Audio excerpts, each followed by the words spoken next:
बिस्मिल्लाहिर्रहमानिर्रहीम। अस्सलामुअलैकुम। आप देख रहे हैं JN न्यूज और मैं हूं आपकी मेजबान सुंबल ज़िया। बुलेटिन का बाकायदा आगाज करते हैं और शामिल करते हैं अब तक की अहम तरीन खबर शामिल करते हैं अपने JN न्यूज के नुमाइंदे सैयद असगर अली की रिपोर्ट के मुताबिक बहावलपुर सिविल डिफेंस बहावलपुर की ताबड़तोड़ कार्रवाइयाँ शहर भर के 44 मुकामात से गैर कानूनी LPG गैस का खात्मा, मजीद कार्रवाइयाँ जारी। तफसीलात के मुताबिक बहावलपुर में होने वाला ग्रैंड ऑपरेशन सिविल डिफेंस की इंतजामी के अंदर मेहनत का मुंह बोलते सबूत है। Naveed Ahmed Merani chief inspector civil defence जो कि इस वक्त बिलातफरी कार्रवाई करने में मसरूफ अमल हैं, पूछने पर बताया कि डायरेक्टर सिविल डिफेंस पंजाब और deputy commissioner doctor Farhan Farooq की जानिब से दी गई हिदायत पर बिलातफरी ऑपरेशन में खासी मुश्किलात का सामना है।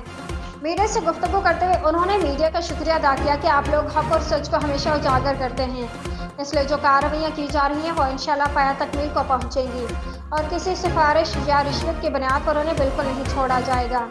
मजीद ऑपरेशन भी जारी है जब तक पूरे बहावलपुर डिवीजन में गैर कानूनी मोट बेचने वाले इन प्लेटफॉर्म को जड़ से उखाड़ नहीं फेंकते, चैन से नहीं बैठेंगे।